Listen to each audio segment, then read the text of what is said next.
Very warm wishes to respected teachers and all the listeners. My name is Megha Budholia and today I am going to recite the Dowry Prohibition Act 1961. The act number of this act is 28th. Its enactment date is 20th May 1961 and it came into force from the 1st July 1961. The object of this act is to prohibit the giving or taking of the dowry. It consists of 10 sections which are as follows. Section number 1 tells about the short title, extent and commencement. Its short title is Dowry Prohibition Act 1961. It was commenced from the 1st July 1961 and it extends to the whole of India, including the state of Jammu and Kashmir from 31st of October 2019. Section 2 tells about the definition of dowry. It says that dowry means any property or valuable security given or agreed to be given directly or indirectly by the one party to the marriage to the other party to the marriage, or by the parents of either party to the marriage, or by any other person to either party of the marriage. And it is present, past and future, that means or at the time before the marriage or after the marriage. And it has exception meher, dower is the exception of dowry, and valuable security with the term which is used in the definition. It depicts the same meaning as section number 30 of IPC depicts. Section number 3 penalizes the giving or taking of dowry. It says that a person who gives, takes or abets giving or taking of dowry shall be punished with an imprisonment for a term which shall not be less than 5 years and with a fine which shall not be less than 15,000 rupees. Although it has a proviso that a court may give a lesser punishment for the special reasons to be recorded. Now it has further subsection 2 which says that presents given to the bride or the bridegroom at the time of marriage are excluded, provided that a list has to be maintained according to the rules made under this act. Then section number 4 penalizes the demanding of dowry. If a person demands directly or indirectly,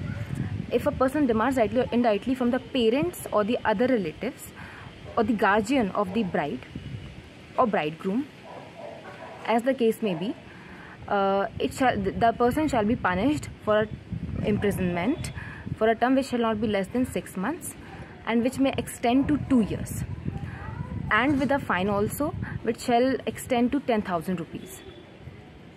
Then section number 4A bans the advertisement, that you are not allowed to advertise by way of periodic journal, newspapers or by any other media that if somebody is going to marry to my daughter or my son, I am going to give a part in my property or a certain amount of money to that person. Section 4A bans that. Section 5 clearly says that you're not allowed to do an agreement to take or give dowry. Such agreement shall be void. Section 6 tells about that if the dowry was given for the benefit of the wife or the heirs, that was valid. But the person who is taking dowry on behalf of the wife, that person is obliged to give the dowry to the wife or the bride after the 3 months of the marriage, and in the case the wife is minor, then after the 3 months, once she attains a majority, that means 18 years of age. And if a person fails to comply with the certain above given rules, that if a person is not giving or giving her back the money that she deserves, then court may punish that person for imprisonment which shall not be less than 6 months and which may extend to 2 years, or with fine which shall not be less than 5,000 rupees and which may extend to 10,000 rupees, or with both. Further, that if the woman dies, if a woman who was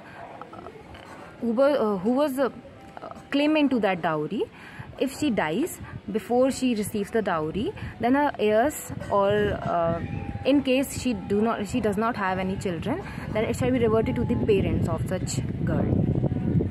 Other than that, if the person to whom the court ordered that you have to give the dowry to the if the person to whom the court has already sentenced the punishment, court may order that person in writing that you, before you go to the jail or before you comply with your punishment, you are obliged to give the money or the valuable property, whatever that is, to the wife. And even if somebody fails to do so, the court may further punish them. Just adjust the camera. Okay. Section number 7 tells about the cognizance of offences.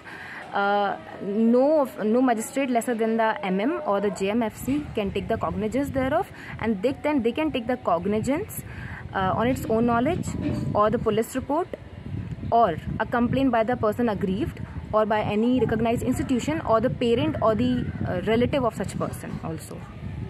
Section 8 tells about that such offences shall be non-bailable and non-compoundable. Section 8A tells about the burden of proof. So the person on whom the person who is prosecuted for committing such crime has to prove that he has not committed such crime. Then Section 8B tells about the dowry prohibition officer, which shall be recruited or appointed by the state government for purposes like to see that the provisions of the act are complied with, and no dowry has been taken, given, or abetted to be taken or given, and to collect the evidences when necessary, or whatever the state government assigns that person tasks, he can also do that. Now Section 9 confers power to make rules to the central government, and Section 9 confers power to make rules to the central government, and Section 10 confers power to make rules to the state government.